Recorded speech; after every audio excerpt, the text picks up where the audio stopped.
A tela do laptop brilhava na escuridão do meu quarto, projetando sombras assustadoras nas paredes. Meus dedos tremiam enquanto eu percorria pasta após pasta de arquivos que eu não reconhecia, extratos bancários com nomes dos quais eu nunca tinha ouvido falar e registros de transações que faziam meu estômago embrulhar. O presente de aniversário que meu marido tinha me dado poucas horas antes. O primeiro presente que ele tinha me comprado na frente da família dele de repente pareceu uma arma apontada diretamente para o meu coração. Eu ainda conseguia ouvir as vozes deles ecoando na minha mente. O sorriso malicioso de Marlene, o riso mal contido de Marianne, a cara teatral de surpresa de Andrew e a expressão estranha, quase culpada, de Levi ao me entregar a caixa embrulhada. Todos me observavam atentamente, esperando por algo. Mas esperando o quê? Quando cliquei em um arquivo rotulado como log de transações em 2024, meu sangue congelou. A tela se encheu de evidências de fraude financeira, contas falsas e identidades roubadas. E, de acordo com os registros de data e hora, tudo isso acontecia naquele mesmo laptop. O laptop que agora estava em minha posse, o laptop que tinha minhas impressões digitais espalhadas por todo lugar. Bati a porta com força, meu coração batendo tão forte que pensei que fosse explodir no meu peito. No silêncio sufocante do meu quarto, um pensamento aterrorizante se cristalizou em minha mente. Eles não tinham me dado um presente. Tinham me dado uma armadilha. A manhã do meu 35º aniversário começou como qualquer outro dia na casa dos Christopher. Sentindo-me invisível, fiquei em pé no balcão da cozinha, preparando café para todos, menos para mim, observando pela janela as folhas de outono dançando no ar fresco de outubro. A casa estava fria, apesar do aquecimento estar ligado. Mas, por outro lado, sempre ficava frio quando a família de Levi estava por perto. Sylvia, querida, a voz de Marlene cortou meus pensamentos como uma lâmina envolta em seda. Você está mexendo esse café há 5 minutos. Está tudo bem? Virei-me para encarar minha sogra, forçando um sorriso que parecia vidro quebrado na minha boca. Marlene Christopher sentou-se à cabeceira da nossa mesa de jantar como se fosse dona do lugar, o que de muitas maneiras era verdade. Seus cabelos prateados estavam presos em um china perfeito, sem uma mecha fora do lugar, e seus olhos azuis claros tinham aquele brilho familiar de diversão que sempre me fazia sentir como se eu fosse a piada final que eu não entendia. Estou bem, Marlene. Só pensando. Hábito perigoso, interrompeu Marion do outro lado da mesa, sem se dar ao trabalho de tirar os olhos do celular. Minha cunhada tinha 32 anos, mas agia como se ainda estivesse no ensino médio, com direito a revirar os olhos e comentários sarcásticos. Pensar demais pode causar rugas. Andrew bufou em sua xícara de café, como se ela já não tivesse tomado o suficiente. A crueldade casual do comentário me atingiu como um tapa, mas eu já tinha aprendido há muito tempo a não reagir. O irmão mais novo de Levi sempre foi o menino de ouro, bonito, charmoso e completamente imprudente com os sentimentos dos outros. Aos 28 anos, ele ainda vivia de seu fundo fiduciário e agia como se o mundo lhe devesse tudo. Andrew, a voz de Levi tinha um tom de advertência, mas, na melhor das hipóteses, era indiferente. Meu marido, com quem estou casado há 7 anos, sentou-se na extremidade oposta da mesa em relação à sua mãe, rolando as páginas do tablet com a mesma expressão indiferente que ele usava na maioria dos dias. Seja legal. É o aniversário dela. Ah, sim. Marion olhou para cima, fingindo surpresa. Feliz aniversário, Sylvia. Como é a sensação de estar oficialmente na meia-idade? Agarrei a cafeteira com mais força, sentindo o calor passar pela alça. Maravilhoso. Obrigada por perguntar. Os lábios de Marlene se curvaram no que poderia ser um sorriso em qualquer outra pessoa. Mas nela parecia mais um predador mostrando os dentes. 35, uma idade tão interessante para uma mulher. Velho o suficiente para saber mais. Jovem o suficiente para ainda cometer erros terríveis. As palavras pairavam no ar como fumaça, e eu não conseguia me livrar da sensação de que ela estava tentando me dizer alguma coisa. Mas antes que eu pudesse analisar melhor, Levi pigarreou. Na verdade, disse ele, largando o tablet e olhando diretamente para mim pela primeira vez na manhã. Tenho uma coisa para você. O quarto ficou completamente silencioso. Em 7 anos de casamento, Levi nunca tinha me dado um presente de aniversário na frente da família dele. Poxa, na maioria dos anos ele mal lembrava do meu aniversário, a menos que eu o lembrasse. Os poucos presentes que recebia ao longo dos anos foram comprados às pressas, sem pensar duas vezes. Um conjunto de perfumes genéricos, um vale-presente para um restaurante do qual eu não gostava. Uma vez, um livro sobre jardinagem, embora eu nunca tivesse demonstrado interesse por plantas. Você sabe? Não consegui esconder a surpresa na minha voz. O sorriso irônico de Marlene se aprofundou. Os dedos de Marianne pararam na tela do celular. Andrew recostou-se na cadeira com uma expressão que não consegui decifrar, como se estivesse assistindo a um filme e já tivesse visto o final. Levi se levantou e foi até o armário do corredor, retornando com uma caixa de tamanho médio embrulhada em papel prateado. A tela do laptop brilhava na escuridão do meu quarto, projetando sombras assustadoras nas paredes. Meus dedos tremiam enquanto eu percorria pasta após pasta de arquivos que eu não reconhecia, extratos bancários com nomes dos quais eu nunca tinha ouvido falar e registros de transações que faziam meu estômago embrulhar. O presente de aniversário que meu marido tinha me dado poucas horas antes. O primeiro presente que ele tinha me comprado na frente da família dele de repente pareceu uma arma apontada diretamente para o meu coração. Eu ainda conseguia ouvir as vozes deles ecoando na minha mente. O sorriso malicioso de Marlene, o riso mal contido de Marianne, a cara teatral de surpresa de Andrew e a expressão estranha, quase culpada, de Levi ao me entregar a caixa embrulhada. Todos me observavam atentamente, esperando por algo. Mas esperando o quê? Quando cliquei em um arquivo rotulado como log de transações em 2024, meu sangue congelou. A tela se encheu de evidências de fraude financeira, contas falsas e identidades roubadas. E, de acordo com os registros de data e hora, tudo isso acontecia naquele mesmo laptop. O laptop que agora estava em minha posse, o laptop que tinha minhas impressões digitais espalhadas por todo lugar. Bati a porta com força, meu coração batendo tão forte que pensei que fosse explodir no meu peito. No silêncio sufocante do meu quarto, um pensamento aterrorizante se cristalizou em minha mente. Eles não tinham me dado um presente. Tinham me dado uma armadilha. A manhã do meu 35º aniversário começou como qualquer outro dia na casa dos Christopher. Sentindo-me invisível, fiquei em pé no balcão da cozinha, preparando café para todos, menos para mim, observando pela janela as folhas de outono dançando no ar fresco de outubro. A casa estava fria, apesar do aquecimento estar ligado. Mas, por outro lado, sempre ficava frio quando a família de Levi estava por perto. Sylvia, querida, a voz de Marlene cortou meus pensamentos como uma lâmina envolta em seda. Você está mexendo esse café há 5 minutos. Está tudo bem? Virei-me para encarar minha sogra, forçando um sorriso que parecia vidro quebrado na minha boca. Marlene Christopher sentou-se à cabeceira da nossa mesa de jantar como se fosse dona do lugar, o que de muitas maneiras era verdade. Seus cabelos prateados estavam presos em um china perfeito, sem uma mecha fora do lugar, e seus olhos azuis claros tinham aquele brilho familiar de diversão que sempre me fazia sentir como se eu fosse a piada final que eu não entendia. Estou bem, Marlene. Só pensando. Hábito perigoso, não perderia, disse Andrew, erguendo a xícara de café num brinde irônico. Por nada neste mundo. O resto da manhã passou em meio a uma confusão de conversas forçadas e olhares significativos dos quais não tive acesso. A família do Levi foi embora por volta do meio-dia. Todos me deram abraços excessivamente entusiasmados e me desejaram feliz aniversário, que mais pareciam avisos do que votos de felicidades. Depois que eles foram embora, encontrei Levi em seu escritório digitando em seu computador de mesa. Obrigada novamente pelo laptop, eu disse, parando na porta. Foi realmente uma surpresa. Ele não tirou os olhos da tela. Que bom que você gostou. Sim. Sim. Fiz uma pausa, procurando as palavras certas. É que você nunca me deu um presente na frente da sua família antes. Então, eu estava me perguntando por que agora. O que mudou? Finalmente, ele olhou para mim e, por um segundo, vi algo cintilar em seu rosto. Culpa, medo. Mas passou tão rápido que eu poderia ter imaginado. Um marido não pode comprar um presente de aniversário para sua esposa sem consultar um advogado de terceira categoria? O tom defensivo em sua voz me fez recuar. Claro, me desculpe. Eu não queria.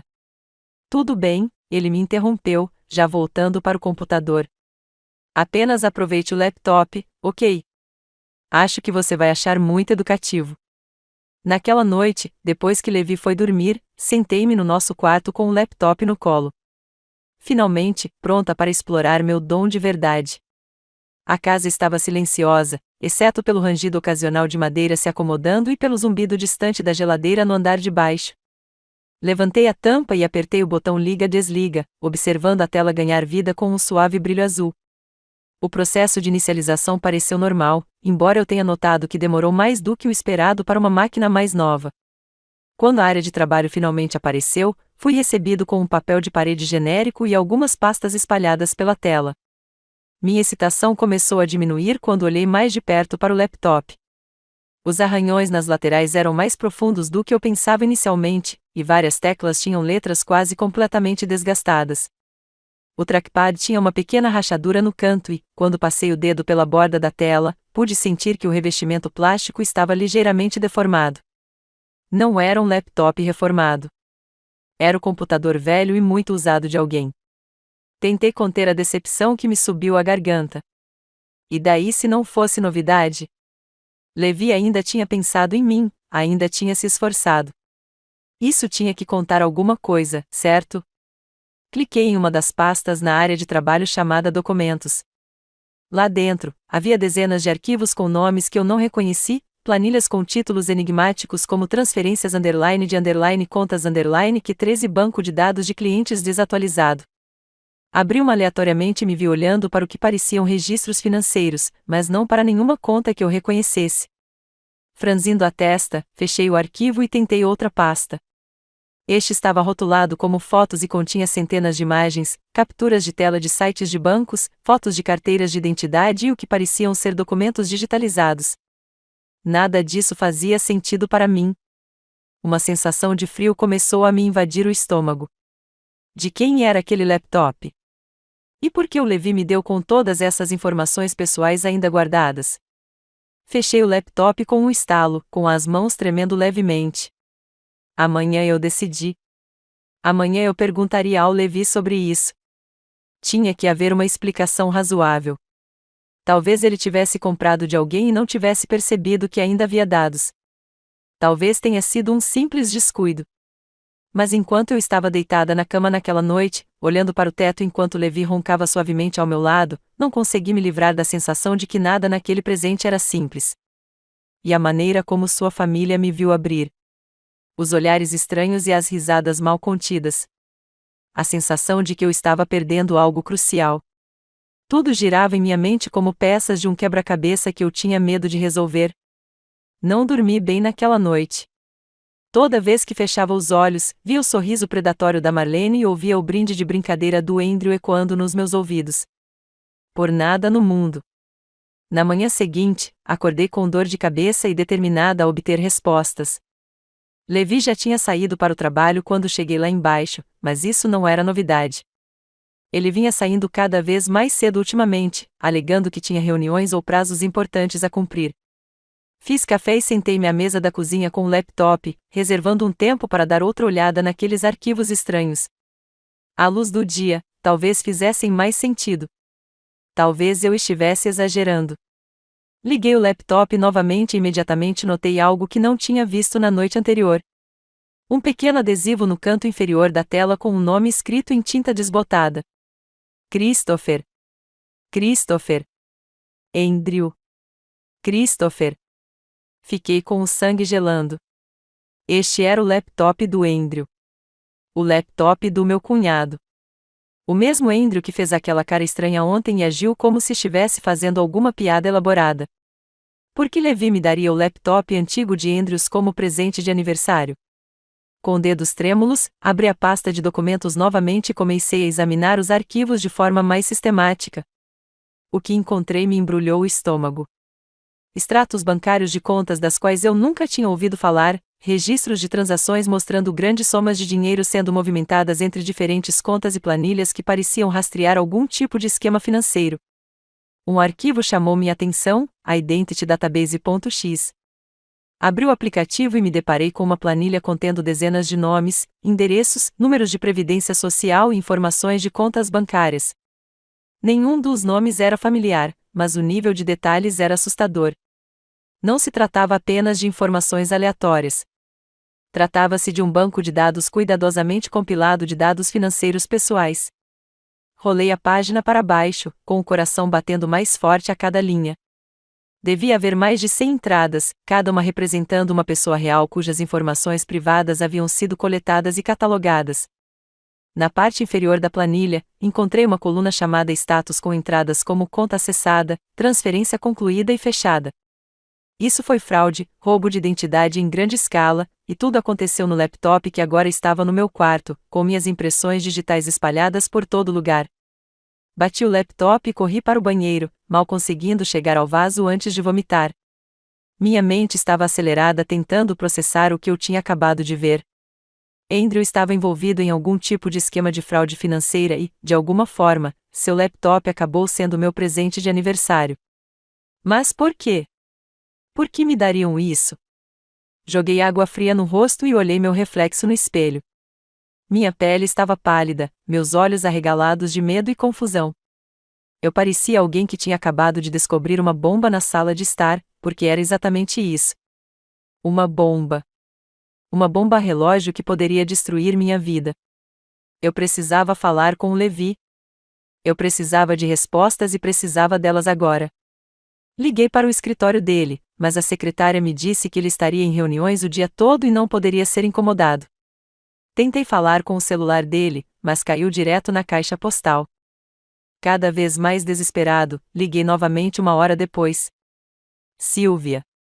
A voz de Levi soou tensa quando ele finalmente respondeu. O que houve? Estou no meio de algo importante. Preciso falar com você sobre o laptop, eu disse, tentando manter a voz firme. Tem arquivos nele. Isso não foi por telefone, ele me interrompeu bruscamente. Conversamos quando eu chegar em casa. Quando será isso? Houve uma pausa. Na verdade, vou passar na casa dos meus pais depois do trabalho. Jantar em família. Você não foi convidado. A crueldade casual daquela última declaração me atingiu como um golpe físico. Levi, isso é importante. Eu realmente preciso. Vai ter que esperar, ele disse e desligou. Fiquei olhando para o telefone na minha mão, sentindo-me mais sozinho do que há anos. Mas então uma ideia começou a tomar forma. Se Levi fosse para a casa dos pais, e se este laptop realmente pertencesse a Andrew, talvez eu devesse devolvê-lo diretamente a ele. Talvez eu pudesse obter algumas respostas sobre o que estava acontecendo. A propriedade da família Christopher ficava a apenas 20 minutos de carro da nossa casa. Estive lá inúmeras vezes ao longo dos anos para férias e reuniões familiares, embora nunca tenha me sentido bem-vindo. A imponente mansão colonial ocupava 2 hectares de terreno impecavelmente cuidado. Cercada por uma cerca de ferro podre que sempre me lembrou mais uma prisão do que um lar, estacionei no final da longa entrada e caminhei em direção à casa, segurando firmemente a bolsa do laptop. O ar de outubro estava fresco e trazia o aroma de folhas queimadas. Mas, em vez de ser reconfortante, me fez pensar em um funeral. Ao me aproximar da porta da frente, ouvi vozes vindas de dentro. As janelas estavam ligeiramente abertas, apesar do tempo frio, e o som das conversas se espalhava pelo ar da noite. Levantei a mão para bater, mas algo no tom das vozes me fez parar. Eles falavam em sussurros abafados e urgentes. O tipo de sussurro que as pessoas usam quando estão discutindo algo que não querem que seja ouvido. Aproximei-me da janela, com o coração disparado. Eu sabia que não devia bisbilhotar, mas algo na natureza reservada da conversa me fez hesitar. E se estivessem falando do laptop? E se eu finalmente conseguisse algumas respostas?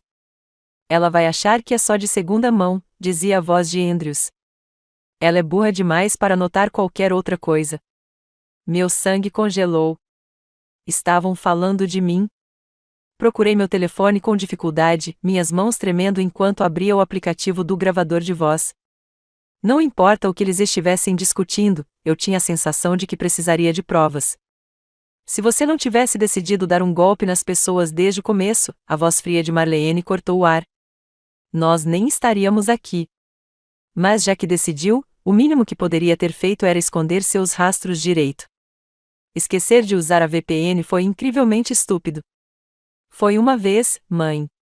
A voz de Andrew estava na defensiva, quase choramingando. Uma vez eu esqueci de ligar. A polícia não pode provar nada mesmo. Relaxa. Outra voz se intrometeu. Marion, ninguém vai rastrear algumas contas falsas até você. E mesmo que descobrissem, o laptop não é mais seu, é? Minhas pernas pareciam que iam ceder. Encostei-me na parede da casa, tentando me manter escondida enquanto mantinha o celular posicionado para captar cada palavra. O aplicativo de gravação mostrou o ponto vermelho piscando constantemente. Escute. A voz de Levi fez meu coração parar completamente. Se a polícia bater na porta, não será por você, Andrew. Será por ela. Exatamente. A voz de Marianne estava cheia de cruel satisfação. O laptop está no quarto dela agora. Todos aqueles arquivos, todas aquelas evidências, eles vão pensar que é dela. A coitada da Sylvia finalmente pirou e decidiu ganhar dinheiro fácil. Mordi os nós dos dedos para não gritar. A traição foi tão completa, tão devastadora, que senti como se estivesse me afogando nela. Meu próprio marido, o homem que eu amei e em quem confio há 7 anos, estava me preparando para assumir a culpa pelos crimes do irmão dele. Ela nem vai entender, continuou Levi. E eu pude ouvir a indiferença em sua voz. Você sabe como ela é, provavelmente vai achar que é um presente legal e nunca vai olhar com muita atenção para o que tem nele. E se ela fizer isso? Perguntou Marlene. Então continuamos com a história, disse Andrew. Demos a ela um laptop de aniversário. Não tínhamos ideia do que havia nele. Ela mesma deve ter colocado aqueles arquivos lá. O melhor de tudo, acrescentou Marianne com uma risada que me arrepiou, é que ela tem enfrentado dificuldades financeiras com aquele negócio patético de escrita freelancer. Todo mundo sabe que ela está desesperada por dinheiro. Vai ser tão fácil acreditar que ela recorreu à fraude. Além disso, a voz de Levi se aproximava da janela, e eu me encostei ainda mais na parede. Ela anda estranha ultimamente, paranoica, fazendo perguntas demais. Se ela tentar alegar que armamos para ela, quem vai acreditar? A esposa instável com histórico de problemas de saúde mental, ou a respeitada família Christopher? Problemas de saúde mental? Fiz terapia para depressão depois do meu aborto espontâneo há 3 anos, mas nunca contei a ninguém, exceto ao Levi. O fato de ele estar planejando usar meu momento mais sombrio contra mim me fez sentir fisicamente mal. Quanto tempo vai demorar para a investigação começar? Perguntou Marlene. Podem ser semanas, podem ser meses, respondeu Andrew. Mas quando isso acontecer, todos os caminhos levarão direto àquele laptop. E esse laptop agora é legalmente dela. Temos testemunhas para provar que o demos a ela de presente. Perfeito. A voz de Marlene estava cheia de fria satisfação. Andrew limpa a bagunça dele, e nós nos livramos do nosso probleminha ao mesmo tempo. Um probleminha. Era isso que eu era para eles. 7 anos de casamento, 7 anos tentando me encaixar nesta família, 7 anos suportando suas crueldades sutis e comentários desdenhosos, e eu era apenas um probleminha a ser descartado. Ouvi passos se aproximando da frente da casa e percebi que eles estavam encerrando a conversa. Minhas mãos tremiam tanto que mal consegui parar a gravação, mas consegui salvar o arquivo antes de guardar meu telefone de volta no bolso. Movendo-me o mais silenciosamente possível, afastei-me da janela e voltei para o meu carro. Cada passo parecia levar uma eternidade, e eu ficava esperando ouvir a porta da frente se abrindo atrás de mim, ouvi-los chamando meu nome, ser pega no ato de descobrir sua traição. Mas consegui chegar ao meu carro sem ser visto. Fiquei sentado no banco do motorista por um longo momento, com o corpo inteiro tremendo de choque, raiva e medo. A gravação no meu celular era a prova da conspiração deles. Mas seria suficiente? Eles eram a família Christopher, ricos, respeitados, bem informados. Eu era apenas Sylvia, a esposa instável com problemas de saúde mental. Mas eu não ia desistir sem lutar. Liguei o carro e fui direto para a delegacia. Antes de continuarmos, escreva nos comentários de qual país você está assistindo a este vídeo. Adoramos saber de onde nossa família global está acompanhando. E se esta é a sua primeira vez neste canal, inscreva-se. Seu apoio nos ajuda a trazer ainda mais histórias épicas de vingança sobre a vida. Divirta-se ouvindo. A delegacia de polícia de Millbrook era um prédio baixo de tijolos que parecia ter sido construído na década de 1970 e não tinha sido reformado desde então. Luzes fluorescentes zumbiam no alto, lançando um brilho institucional severo em tudo. Sentei-me em uma cadeira de plástico desconfortável em frente à detetive Rebecca Torres, uma mulher de 40 anos com olhos gentis e cabelos grisalhos presos em um rabo de cavalo prático. Senhora Christopher, disse a detetive Torres, com uma voz gentil, mas profissional. Quero ter certeza de que entendi o que a senhora está me dizendo.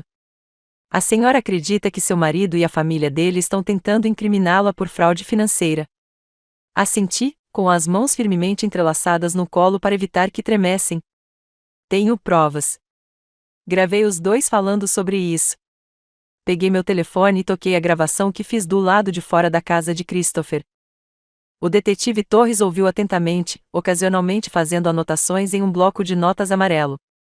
Quando a gravação terminou, ela se recostou na cadeira e me observou atentamente. Isso é certamente preocupante, disse ela. E você diz que o laptop em questão está atualmente em sua posse? Sim, está em casa. Trouxe comigo esta noite porque estava planejando devolvê-lo ao Andrew. Ele é meu cunhado. Mas então os ouvi conversando e percebi o que realmente estava acontecendo. Vou precisar ver aquele laptop, disse o detetive Torres. E preciso que você me explique exatamente o que encontrou nele. Nas próximas 2 horas, examinei tudo: os arquivos estranhos, o banco de dados de identidade, os registros bancários, as evidências de fraude que estavam espalhadas no antigo computador de Andrews. O detetive Torres tomou notas detalhadas e fez perguntas específicas sobre datas, horários e nomes de arquivos específicos. Senhora Christopher, disse ela finalmente, preciso perguntar se há alguma possibilidade de a senhora estar envolvida nessas atividades? Há alguma chance de ter usado este laptop para fins fraudulentos? A pergunta me atingiu como um tapa, mesmo eu já esperando por isso. Não, de jeito nenhum. Só recebi o laptop ontem e nunca vi nenhum desses arquivos antes. Mas você tem acesso às contas financeiras do seu marido. Alguns deles. Temos uma conta corrente conjunta, mas o Levi cuida da maior parte das nossas finanças. Ele diz: não sou bom com dinheiro. As palavras tinham um gosto amargo na minha boca quando as pronunciei. O detetive Torres fez outra anotação: vou ser sincero com a senhora Christopher. Esta é uma situação complexa. As evidências no laptop são certamente contundentes, mas provar quem as colocou lá e quando será desafiador. Sua gravação ajuda, mas um bom advogado de defesa pode argumentar que ela foi tirada do contexto ou que você manipulou a situação de alguma forma. Meu coração apertou. Então, você está dizendo que não há nada que você possa fazer? Estou dizendo que precisamos ser espertos sobre isso. Vou iniciar uma investigação sobre os crimes financeiros documentados naquele laptop. Enquanto isso, recomendo fortemente que você não volte para casa esta noite. O que você quer dizer? Se seu marido e a família dele perceberem que você descobriu o plano deles, eles podem tentar acelerar o processo. Podem alegar que você roubou o laptop ou que está agindo de forma errática. Seria melhor se você ficasse em um lugar seguro enquanto resolvemos isso. Senti um arrepio percorrer minha espinha. Eu nem tinha considerado que eles poderiam tentar me machucar fisicamente. Mas o detetive Torres estava certo. Se eles estavam dispostos a me incriminar por fraude, do que mais seriam capazes? Não tenho para onde ir, admiti. Não tenho amigos próximos, e minha família mora do outro lado do país. Há um abrigo para mulheres a uns 20 minutos daqui, disse a detetive Torres gentilmente. Não é só para casos de violência doméstica. Eles ajudam mulheres em todos os tipos de situações perigosas. Posso fazer uma ligação. A palavra abrigo fez com que tudo parecesse repentinamente real. Não se tratava apenas de um problema conjugal ou de uma disputa familiar. Era minha vida desmoronando em tempo real. Ok, sussurrei. Ei, sim, por favor. O detetive Torres fez a ligação enquanto eu permanecia em silêncio, atordoado, tentando processar tudo o que tinha acontecido nas últimas 24 horas. Ontem de manhã, eu era uma mulher casada, solitária, mas relativamente estável. Hoje à noite, eu era uma potencial suspeita de fraude buscando refúgio em um abrigo para mulheres. Eles estão esperando você, disse o detetive Torres, desligando o telefone. Vou mandar um policial acompanhá-la até lá, e vamos deixar seu carro aqui por enquanto. É melhor que seu marido não saiba onde você está. Enquanto caminhávamos em direção à saída, o detetive Torres colocou a mão no meu ombro. Senhora Christopher Sylvia, quero que saiba que acredito em você. O que você descreveu, a forma como eles manipularam essa situação, é mais comum do que você imagina. Famílias ricas muitas vezes acham que podem comprar uma saída para se livrar das consequências, mesmo que isso signifique destruir pessoas inocentes no processo. Você será capaz de detê-los? Perguntei. Vou tentar, mas preciso que você esteja preparado para a possibilidade de que isso piore antes de melhorar. Eles vão revidar, e vão lutar sujo. O abrigo para mulheres era um prédio indefinido em um bairro residencial, projetado para se misturar e evitar chamar atenção. A diretora, uma mulher chamada Carol, me recebeu na porta com um sorriso caloroso e uma xícara de chá. A detetive Torres me contou sobre a sua situação, disse Carol enquanto me levava a um quarto pequeno, mas limpo, com uma cama de solteiro e uma cômoda. Você está segura aqui. Ninguém pode te encontrar, a menos que você queira. Sentei-me na beira da cama, ainda segurando minha bolsa dentro da maleta do laptop. Não entendo como isso aconteceu. Como eu não previ isso? Carol sentou-se na única cadeira da sala, com uma expressão compassiva, mas não de pena. Manipulação é insidiosa. Acontece lentamente, com o tempo, até que você nem se reconhece mais. O fato de você ter descoberto o que eles estavam fazendo e tido a coragem de se manifestar. Isso exige uma força incrível. Não me sinto forte. Me sinto um idiota. Você não é um idiota. Você é vítima de um esquema muito bem calculado. Mas também é um sobrevivente. E é isso que importa agora. Naquela noite, fiquei deitado na cama estreita, olhando para o teto, com a mente a mil. Meu telefone não parava de vibrar desde que saí da delegacia. Ligações e mensagens de Levi, Marlene, Marianne e Andrew. Desliguei o som, mas conseguia ver a tela acendendo a cada poucos minutos. Finalmente, por volta da meia-noite, liguei o telefone novamente e ouvi as mensagens de voz. As primeiras eram de Levi, com a voz passando de confusa para preocupada e, finalmente, para irritada. Sylvia, onde você está? Seu carro não está na garagem e você não atende o telefone. Me liga de volta. Sylvia, isso é ridículo. Seja lá o que for, podemos conversar. Só volte para casa. Não sei que jogo você está jogando, mas não tem graça. As pessoas estão começando a se preocupar. Então veio a voz de Marlene, fria e controlada como sempre. Sylvia, o querido Levi está bastante preocupado com você. Todos nós estamos. Por favor, ligue de volta para que possamos ter certeza de que você está segura. Mas foi a última mensagem que me fez gelar o sangue. A voz de Andrew não era mais o tom brincalhão e descuidado ao qual eu estava acostumado, mas algo mais sombrio e ameaçador. Sylvia, não sei o que você pensa que está fazendo, mas precisa voltar para casa agora mesmo. Você tem algo que me pertence, e eu quero de volta. Não torne isso mais difícil do que o necessário. Apaguei todas as mensagens e desliguei o telefone novamente. Eles sabiam. De alguma forma, eles sabiam que eu havia descoberto o plano deles. Mas eu não era a mesma mulher que abriu aquele laptop 2 dias antes. Aquela mulher era ingênua, crédula, desesperada pela aprovação de pessoas que a haviam como nada mais do que um bode expiatório conveniente.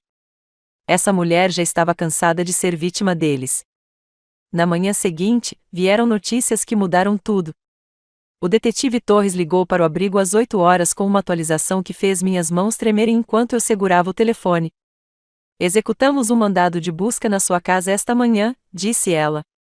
Seu marido não estava lá, mas encontramos algumas coisas muito interessantes. Que tipo de coisas? Documentos financeiros escondidos no escritório dele, extratos bancários de contas que correspondem a algumas das atividades fraudulentas no laptop. E, Sylvia, encontramos evidências de que isso já acontece há mais de 2 anos. 2 anos. Lembrei-me de todas as vezes que Levi alegou estar trabalhando até tarde. De todos os telefonemas misteriosos que ele recebeu em outra sala. De todas as vezes que ele foi evasivo em relação a dinheiro. Os sinais estavam lá, mas eu estava confiante demais ou com medo demais para vê-los. Tem mais, continuou o detetive Torres. Entramos em contato com a unidade de crimes financeiros do FBI.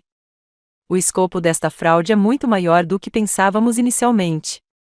Estamos falando de milhões de dólares roubados de dezenas de vítimas. Milhões. Fiquei tonto. Seu cunhado não estava apenas aplicando um golpe pequeno. Era uma operação sofisticada envolvendo roubo de identidade, fraude bancária e lavagem de dinheiro. E com base nas evidências que encontramos, seu marido era um parceiro integral no esquema. A traição foi ainda mais profunda do que eu imaginava. Não era só o fato de Levi estar disposto a me incriminar. Ele vinha participando ativamente da destruição de vidas de pessoas inocentes há anos. O que acontece agora? Perguntei. Agora vamos construir um caso. A gravação que você fez é uma prova crucial, mas precisamos de mais. Precisamos rastrear o dinheiro, identificar todas as vítimas e comprovar a extensão total da operação. E eu? Ainda sou suspeito. Oficialmente, a investigação está em andamento, mas, cá entre nós, sua história se confirma. A cronologia não indica seu envolvimento. E as evidências apontam claramente para Andrew e Levi como os principais perpetradores. Senti uma onda de alívio tão intensa que me deixou em choque. Então, vou ficar bem. Você vai ficar bem, confirmou o detetive Torres. Mas, Sylvia, preciso te avisar. Eles vão tentar te desacreditar. Vão alegar que você é instável, que está mentindo, que está tentando incriminá-los. Você está preparada para isso? Pensei nos 7 anos que passei pisando em ovos perto da família Christopher. 7 anos em que me fizeram sentir pequeno, estúpido e inútil. Pensei em todas as vezes em que duvidei de mim mesma, em todas as vezes em que me perguntei se talvez eu fosse realmente tão patética quanto me faziam sentir. Deixe-os tentar, eu disse, e fiquei surpreso com a dureza da minha voz. Tenho a verdade do meu lado. Nos dias seguintes, a investigação avançou rapidamente. O FBI apreendeu registros financeiros de vários bancos, congelou contas vinculadas ao esquema de fraude e iniciou o processo de identificação das vítimas. O noticiário local divulgou a história, embora tenha tido cuidado de não revelar nomes de suspeitos enquanto a investigação estava em andamento. Fiquei no abrigo, saindo apenas para reuniões com o detetive Torres e o promotor federal que havia sido designado para o caso. Carol tinha razão. Eu estava segura ali, invisível de uma forma que me protegia em vez de me diminuir. Mas na quinta-feira de manhã, tudo mudou. Eu estava tomando café da manhã no pequeno refeitório do abrigo quando Carol se aproximou de mim com uma expressão sombria. Sylvia, tem repórteres lá fora. Alguém vazou seu nome para a imprensa. Meu estômago embrulhou. O que eles estão dizendo? Que você é uma pessoa de interesse em uma grande investigação de fraude. Estão te chamando de viúva negra de Millbrow, alegando que você seduziu uma família rica e depois os roubou às cegas. Senti que ia vomitar, mas não é verdade. A polícia sabe que não é verdade. A polícia sabe, mas o público não. E a família do seu marido é muito boa em controlar narrativas. Carol tinha razão. Ao meio-dia, a história já estava em todos os lugares. Notícias locais, redes sociais e até mesmo alguns veículos de comunicação nacionais já haviam noticiado. A família Christopher claramente lançou uma campanha de mídia coordenada para me pintar como vilão. As manchetes eram brutais. Mulher local acusada de fraudar parentes. Casamento de conveniência vira crime. A fraude de Millbrow. Como uma mulher quase destruiu uma família. Cada artigo pintava o mesmo quadro. Eu era uma interesseira que se casou com alguém da família Christopher por dinheiro e depois recorreu à fraude quando a generosidade do meu marido não foi suficiente. Eles citaram fontes familiares anônimas me descrevendo como instável, manipuladora e desesperada. O pior era como tudo parecia crível. Eu conseguia entender como alguém lendo aqueles artigos poderia achar que eu era culpado. A família Christopher era respeitada na comunidade, rica, caridosa e bem relacionada. Eu não era ninguém, um escritor fracassado, sem família por perto e sem amigos de verdade para garantir meu caráter. Mas então algo inesperado aconteceu. O detetive Torres ligou naquela tarde com uma notícia que me fez endireitar a postura. Tivemos um avanço, disse ela. Uma das vítimas da fraude se apresentou após ver a cobertura da imprensa. Ela reconheceu a foto de Andrew Christopher e confirmou que foi ele quem a contatou se passando por representante do banco. Ela pode identificá-lo.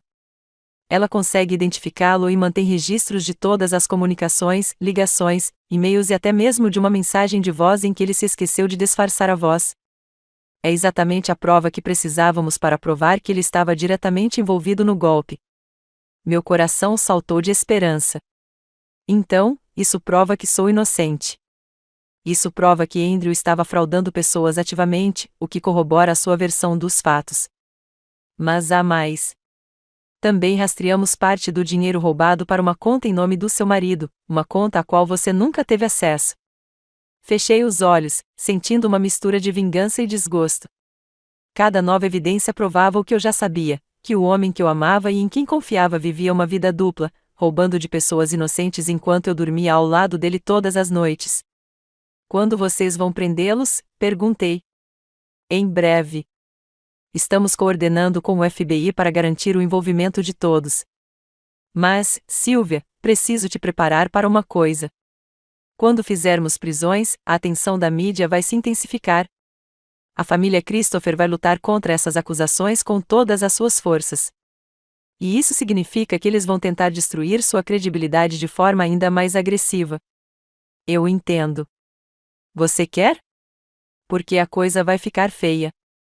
Eles vão investigar cada aspecto da sua vida, cada erro que você já cometeu, cada momento de fraqueza.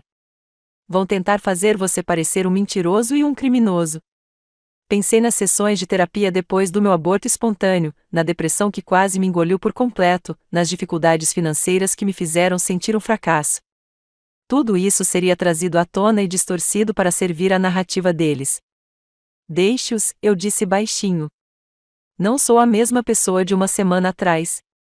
Não vou deixar que me intimidem e me obriguem a ficar em silêncio. Naquela noite, sentei-me no meu pequeno quarto no abrigo e tomei uma decisão que seria impensável apenas alguns dias antes. Eu ia lutar. Abri meu laptop de verdade, o antigo que eu usava para meu trabalho freelance, e comecei a escrever. Não os cuidadosos pedidos de desculpas que eu normalmente produzia, mas algo cru, honesto e raivoso. Escrevi sobre os 7 anos de manipulação psicológica, a constante diminuição da minha autoestima, a maneira como eles me fizeram sentir grato por resquícios de decência humana básica. Escrevi sobre a descoberta da fraude, a gravação que fiz e a maneira sistemática como eles planejaram destruir minha vida para se salvarem. Quando terminei, tinha uma redação de 30.000 palavras que expunha a verdade em detalhes implacáveis. Dei-lhe o título de A História Real, como a família Christopher tentou me incriminar por seus crimes. Postei em todas as plataformas de mídia social que consegui pensar, enviei para veículos de notícias locais e enviei por e-mail para os repórteres que estavam cobrindo a história. Em poucas horas, o assunto estava sendo compartilhado e discutido na internet. A resposta foi imediata e avassaladora. Chegaram mensagens de apoio de estranhos que reconheceram os padrões de manipulação que descrevi. Outras vítimas de fraude apresentaram suas próprias histórias. Jornalistas começaram a fazer perguntas mais duras sobre a versão da família Christopher dos eventos, mas a resposta da família foi rápida e cruel. Na manhã seguinte, eles divulgaram uma declaração por meio de seu advogado alegando que meu ensaio era a invenção desesperada de um indivíduo perturbado tentando evitar a responsabilidade por seus crimes.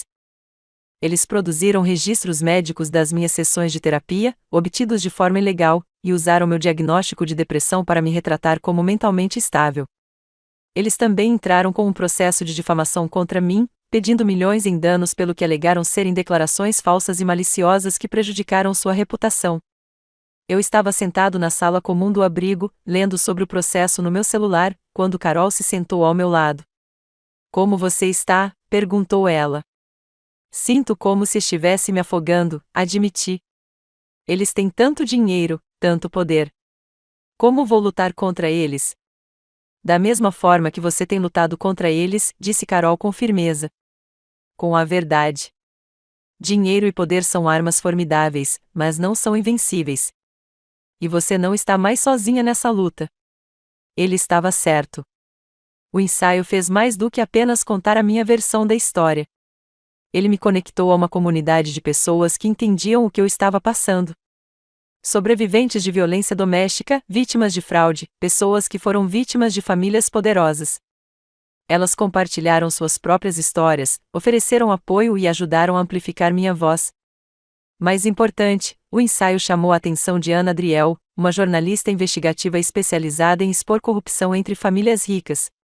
Naquela tarde, ela me procurou com uma oferta que fez meu coração disparar. Quero me aprofundar na família Christopher, disse ela durante nossa conversa telefônica. Não apenas no caso de fraude, mas em toda a sua história. Tenho a sensação de que esta não é a primeira vez que eles destroem alguém para se proteger. O que você quer dizer? Tenho feito uma pesquisa preliminar desde que seu ensaio viralizou. Há padrões aqui. Sócios que foram misteriosamente expulsos, funcionários que foram demitidos e depois processados para se manterem em silêncio, até mesmo uma ex-nora que desapareceu da vista do público após o divórcio de Andrew. Andrew foi casado anteriormente, brevemente, há cerca de 5 anos, com uma mulher chamada Glenda Hartwell. Ela pediu o divórcio, alegando abuso emocional, mas, de repente, desistiu de todos os seus pedidos e se mudou para o outro lado do país. Tentei entrar em contato com ela, mas ela não quer falar. Ela tem medo deles. A ideia de que havia outras vítimas, outras mulheres que haviam sido esmagadas pela máquina da família Christopher, me deixou enjoada. Mas também me deixou mais determinada do que nunca levar isso até o fim. O que você precisa de mim? Perguntei. Tudo. Cada detalhe que você consiga lembrar sobre o seu casamento, sobre a dinâmica familiar, sobre o modo como eles funcionam. Quero construir um quadro completo de quem essas pessoas realmente são. Nos dias seguintes, passei horas ao telefone com Ana, explicando a ela sobre 7 anos de casamento com Levi Christopher. Contei a ela sobre as humilhações sutis que tinham minado minha autoconfiança, a maneira como elas me isolaram de amigos e familiares, o controle financeiro que me tornou dependente delas. Também contei a ela sobre os bons momentos, porque houve alguns, especialmente no começo. Levi sabia ser charmoso quando queria, e houve momentos em que me senti genuinamente amada e valorizada. Essas memórias eram quase mais difíceis de falar do que o abuso porque me lembravam de como eu tinha sido completamente enganada. Ana era uma entrevistadora habilidosa, fazendo perguntas que me ajudaram a ver padrões que eu nunca havia notado antes. A maneira como Levi minava minha confiança antes de eventos importantes, fazendo com que eu me sentisse insegura demais para socializar com seus colegas ou amigos. A maneira como Marlene fazia comentários cortantes disfarçados de preocupação, sempre na frente dos outros, para que eu não pudesse responder sem parecer na defensiva. Eles são abusadores psicológicos clássicos, disse Ana após uma sessão particularmente difícil. Tudo o que eles faziam era planejado para fazer você duvidar de si mesmo, para fazer você sentir que precisava deles para sobreviver. Funcionou, eu disse baixinho. Por 7 anos, funcionou perfeitamente. Mas não mais. Você percebeu a manipulação final deles e teve a coragem de revidar. Isso exige uma força incrível. A prisão ocorreu numa manhã de terça-feira, exatamente 2 semanas depois de eu descobrir a verdade sobre o laptop. Eu estava tomando café com Ana em um pequeno café perto do abrigo quando o detetive Torres ligou com a notícia. Nós os pegamos, disse ela, e eu pude ouvir a satisfação em sua voz. Andrew, Levi e Marion estão todos presos. Ainda estamos trabalhando na construção de um caso contra Marlene, mas os outros 3 estão enfrentando acusações federais graves. Senti uma onda de emoções tão intensa que precisei me agarrar à borda da mesa para me equilibrar. Alívio, vingança, tristeza pela vida que eu pensava ter.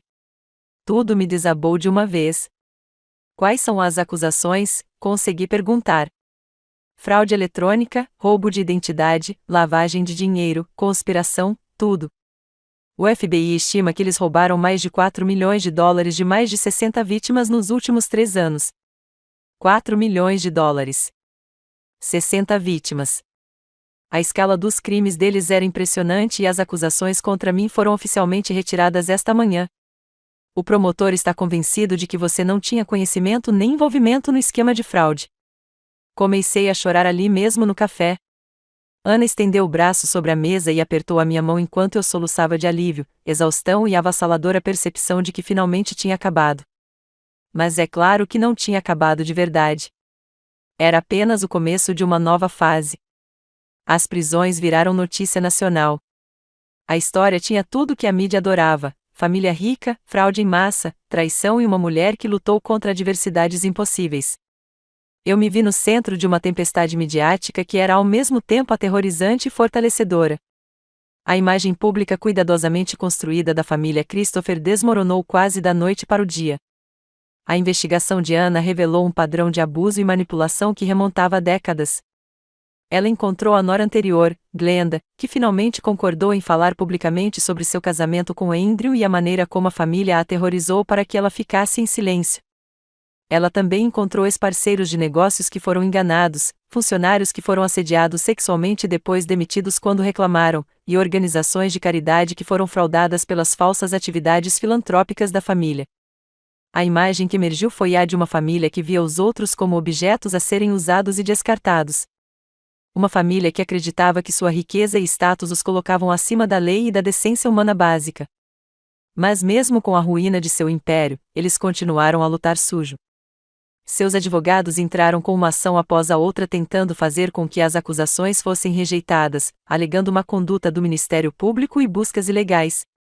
Eles contrataram uma empresa de relações públicas para espalhar histórias sobre minha saúde mental, meu desespero financeiro, meu suposto histórico de mentiras e manipulação. O processo de difamação que eles moveram contra mim ainda estava pendente, e seus advogados deixaram claro que pretendiam levá-lo adiante de forma agressiva, mesmo enfrentando acusações criminais. Eles queriam me levar à falência para me fazer um exemplo do que acontece com as pessoas que ousam contrariar a família Christopher. Mas algo havia mudado nas semanas desde que descobri a traição deles. A mulher assustada e isolada que abrirá aquele laptop havia sumido, substituída por alguém que havia encontrado sua voz e não tinha medo de usá-la. Contratei minha própria advogada, uma mulher feroz chamada Patrícia Valdez, especializada em representar vítimas de abusadores poderosos. Ela aceitou meu caso pro bono depois de ler os artigos de Ana, dizendo que estava cansada de ver famílias ricas destruindo pessoas inocentes impunemente. Eles vão tentar te destruir financeira e emocionalmente, Patrícia me alertou durante nosso primeiro encontro. Essa é a estratégia deles. Mas eis o que eles não entendem: você não é a mesma pessoa que era quando tudo começou. Você encontrou sua força, e isso é algo que eles não podem tirar de você. Ele estava certo. A mulher que passará 7 anos se desculpando por ocupar espaço, que era grata pelos menores resquícios de afeto, que duvidava de suas próprias percepções e memórias, aquela mulher se fora. Em seu lugar estava alguém que encarou o mal de frente e se recusou a ser destruído por ele. O julgamento começou 6 meses depois. Àquela altura, o caso já havia se tornado símbolo de algo maior. A maneira como famílias ricas usam seu poder para abusar e explorar outras pessoas, seguras na certeza de que o dinheiro poderia comprá-las e livrá-las de quaisquer consequências. Testemunhei por 3 dias, explicando ao júri toda a história, desde o presente de aniversário até a descoberta da fraude e a gravação que fiz do lado de fora da casa de Christopher. Os advogados de defesa tentaram tudo o que podiam para me desacreditar, mencionando minhas sessões de terapia, minhas dificuldades financeiras e até sugerindo que eu havia manipulado a gravação de alguma forma. Mas as evidências eram contundentes. O FBI rastreou o dinheiro, identificou as vítimas e construiu um caso sólido contra os 3 réus. Minha gravação foi apenas uma peça de um enorme quebra-cabeça que pintou um quadro claro de sua culpa. Quando os veredictos saíram, declarando os 3 réus culpados de todas as acusações, senti algo que não sentia há anos. Uma completa e avassaladora justificação. Levi foi condenado a 15 anos de prisão federal. Andrew pegou 12 anos. Marianne, que teve um papel menor na fraude em si, mas foi fundamental no encobrimento, recebeu 8 anos. Marlene nunca foi acusada criminalmente. Os promotores não conseguiram provar que ela tinha conhecimento direto da fraude, mas os processos civis movidos pelas vítimas acabariam por despojar a família da maior parte de sua riqueza. Estou escrevendo isso do meu novo apartamento em Portland, Oregon, a 3.000 metros de Millbrook e da família Christopher. É um lugar pequeno, sem nada de especial, mas é meu. Cada móvel, cada livro nas prateleiras, cada caneca de café na cozinha, eu mesma escolhi. O processo por difamação acabou sendo arquivado depois que Patrícia entrou com uma reconvenção que teria exposto ainda mais segredos sujos da família. Os advogados de Christopher discretamente fizeram com que isso desaparecesse, junto com um acordo que me ajudou a recomeçar. A investigação de Ana ganhou o Prêmio Pulitzer de Jornalismo Investigativo. Sua série sobre a família Christopher levou à criação de uma força-tarefa federal para investigar crimes financeiros cometidos por famílias ricas, e vários outros casos semelhantes foram descobertos e processados. Comecei a escrever novamente. Não o trabalho freelance cuidadoso e apologético que eu costumava fazer, mas uma escrita de verdade, uma escrita honesta. Estou trabalhando em um livro sobre minha experiência, sobre a psicologia da manipulação e a maneira como os abusadores usam a vergonha e o isolamento para controlar suas vítimas. Às vezes as pessoas me perguntam se estou com raiva pelos 7 anos que perdi, pela vida que pensei que tinha e que acabou sendo uma mentira. A resposta é complicada. Sim, estou com raiva. Estou com raiva do tempo que desperdicei, da confiança que roubaram de mim, da maneira como me fizeram duvidar da minha própria realidade. Estou com raiva das outras vítimas, tanto das pessoas que eles defraudaram quanto das mulheres como Glenda, que foram esmagadas pela crueldade deles. Mas também sou grata. Grata por ter encontrado forças para revidar. Grata pelas pessoas que me ajudaram quando eu mais precisei. Grata pela oportunidade de reconstruir minha vida nos meus próprios termos. A mulher que abriu aquele laptop há 6 meses estava destruída, isolada e convencida de que não valia nada. A mulher que escreveu estas palavras sabe mais. Ela sabe que sobreviveu a algo que foi criado para destruí-la e que essa sobrevivência a tornou mais forte do que ela jamais imaginou ser possível. Às vezes ainda tenho pesadelos. Ainda me pego duvidando das minhas próprias percepções. Ainda ouço a voz da Marlene na minha cabeça me dizendo que não sou boa o suficiente, inteligente o suficiente, digna o suficiente. Mas então me lembrei da gravação no meu celular, a evidência que provava que eu estava certo o tempo todo. Lembro-me do detetive Torres acreditando em mim, de Ana lutando por mim, de Patrícia me defendendo quando eu não conseguia me defender. Acima de tudo, lembro-me daquele momento do lado de fora da casa de Christopher, quando os ouvi planejando me destruir e escolhi lutar em vez de aceitar meu destino. Essa escolha mudou tudo. Salvou minha vida. E se você está lendo isso e se reconhece na minha história, se você vive com alguém que faz você se sentir pequeno e inútil, se você está cercado por pessoas que manipulam você e o convencem de que você é o problema, eu quero que você saiba uma coisa. Você é mais forte do que pensa. Você merece mais do que aquilo que estão lhe dando. E quando chegar o momento de escolher entre aceitar a versão deles da realidade e confiar nos seus próprios instintos, confie em si mesmo. A verdade tem um poder que todo o seu dinheiro e manipulação não conseguem alcançar. E às vezes, se você for corajoso o suficiente para falar, a verdade pode te derrubar.